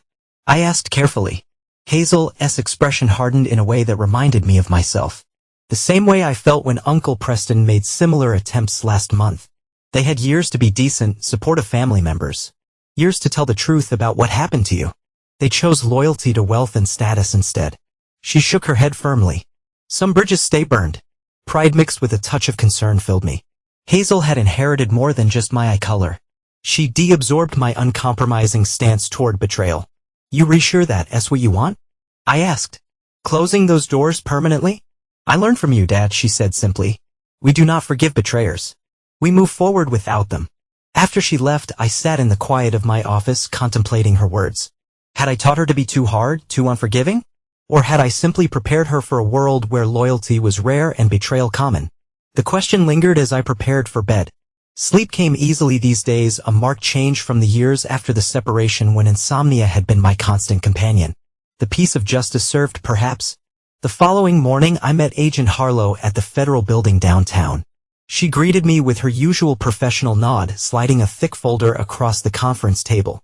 The Wilson investigation has expanded, she explained as I reviewed the documents. We've identified connections to 3 state Supreme Court justices and a federal banking regulator. Following the money, I asked, noting the complex financial transactions outlined in the reports. Always, she replied, studying me with her perceptive gaze. You know, when I first agreed to take your case against the Lamberts, I thought you were just another bitter ex-husband with a grudge. I raised an eyebrow. And now? Now I understand you were the canary in the coal mine, she said simply. The corruption you experienced personally was just the visible edge of something systemic. I was lucky, I observed. Most people who are destroyed by the powerful never get the chance to fight back. Which is why this work matters, she concluded, tapping the folder. Ready to continue? I nodded, fully committed to the path that had emerged from the ashes of my former life. Always. Later that week, Hazel returned to our ISD for her sophomore year. I drove her to the airport. Our conversation ranged easily from her upcoming design projects to the latest developments in our ongoing investigations. You'll call if you need anything, I confirmed as we approached the departure terminal. Of course, she promised. And you'll let me know when the Wilson case breaks. As much as I am legally allowed to share, I agreed with a smile. We embraced before she gathered her bags. The bond between us was stronger than ever after all we endured and accomplished together. Dad, she said just before turning to go, do you ever wonder what would have happened if you just let it go? If you accepted what the Lamberts did and moved on without seeking justice? The question caught me off guard. Sometimes, I admit it, I might have had a quieter life. Perhaps even a happier one in some ways. But not a better one, she said with certainty. I considered this. No, I agreed finally. Not better. There's value in standing firm, in refusing to accept injustice even when fighting it comes at a cost. That's what I thought, she said with a satisfied nod. See you at Thanksgiving. As I watched her disappear into the terminal, confident and purposeful, I reflected on the twisted path that had led us here. 5 years ago, standing outside the Lambert estate as my daughter warned me away from the main entrance, I could never have predicted where that moment would lead. The destruction of the Lambert dynasty had not been my end goal, but merely the first domino in a sequence that continued to unfold. What had begun as my personal quest for justice had expanded into something that might, in some small way, help rebalance scales that had been tipped in favor of the powerful for too long. I drove away from the airport already mentally reviewing the next case awaiting my attention. The road ahead would not be easy. Powerful people rarely surrendered their advantages without a fight, but I was no longer walking it alone. Harvey Lambert's final words to me echoed in my memory. In the end, you won. Remember that. He'd been right, but not in the way he meant. My victory was not just in bringing down the Lamberts. It was in refusing to be broken by what they did. In rebuilding not just my life, but my relationship with my daughter. In transforming personal injustice into a broader mission for accountability, I had won, not by becoming like them, though I had matched their ruthlessness when necessary, but by remaining fundamentally different, by valuing truth over convenience. Justice over power, integrity over advantage. As I merged onto the highway back toward the city, I felt something that had been rare in the years following the Lambert betrayal, contentment, not happiness, exactly. I remained too clear-eyed about the world's injustices for that. But a deep satisfaction in knowing that I had faced the worst the powerful could do and emerged not just intact, but stronger. Some might call my continued refusal to forgive the Lamberts a weakness, a sign that they still held power over me. But I knew better. My unforgiving memory was not a burden but a strength, a reminder of why the work I now did mattered.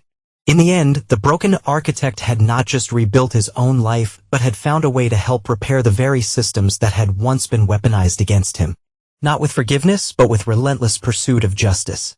Not with forgetting, but with transforming memory into purpose. That was a victory worth winning.